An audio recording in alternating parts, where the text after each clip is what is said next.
आणि ही बातमी जळगावमधून आहे। जळगावात शिक्षण विभागाचा अजब कारभार समोर आलाय।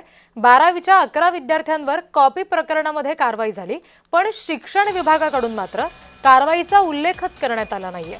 जळगावमध्ये शिक्षण विभागाकडून हा अजब कारभार झाल्याचं समोर आलंय। रावेरमधील 12वीच्या परीक्षा केंद्रावर भरारी पथकानं 11 विद्यार्थ्यांवर कॉपीची कारवाई केली, पण शिक्षण विभागाकडून मात्र कॉपी प्रकरणामधील कारवाई निरंक दाखवली गेली।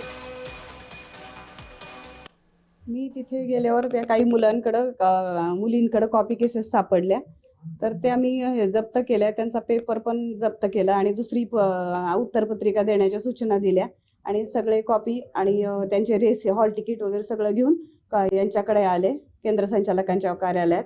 आणि तिथून एक प्रपत्र 3 असतं, तर ते भरून केंद्र संचालकांना दिलं आणि पुढची कारवाई करण्याच्या सूचना दिल्या होत्या। आमचे जेव्हा संनियंत्रण अधिकारी त्या शाळेवर गेले होते, त्यांनी 11 विद्यार्थ्यांकडे कॉपी बघितली, तेव्हा त्यांनी त्याची नोंदही घेतली स्पॉटवर। सगळे प्रपत्र भरून केंद्र संचालकांकडे सबमिटही केले, पण नंतर असं निदर्शनास आलंय की त्या केंद्र संचालकांनी निरंक अशी रिपोर्ट वरती पाठवलेली आहे। तर आपण आज त्यांना एक शोकॉज साधा सर्व करणार आहोत की बाबा तुम्ही प्रपत्र असताना सुद्धा रिपोर्ट का बदलले, आणि मग उत्तर आल्यानंतर त्यांना सुधारित रिपोर्ट सुद्धा वरती पाठवायला लावणार आहोत।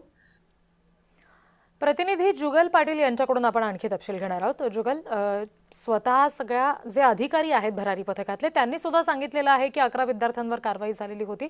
या प्रकरणाचं आता पुढे नेमकं काय झालेलं आहे, याची तक्रार कुठे केली गेली आहे का? नक्कीच रिद्धी, जळगावमधील रावेरमधील एक परीक्षा केंद्र आहे। या परीक्षा केंद्रावर 12वीचा जीवशास्त्र विषयाचा या ठिकाणी पेपर सुरू असताना या ठिकाणी भरारी पथकाकडून 11 जणांवर ही कारवाई करण्यात आली होती। मात्र या ठिकाणी ही जी कारवाई आहे ती शिक्षण विभागाकडून ही कारवाई निरंक या ठिकाणी दाखवलेली आहे। भरारी पथकाकडून 11 जणांवर कारवाईचं पत्र आहे ते केंद्र संचालकाकडे या ठिकाणी दिलेलं आहे।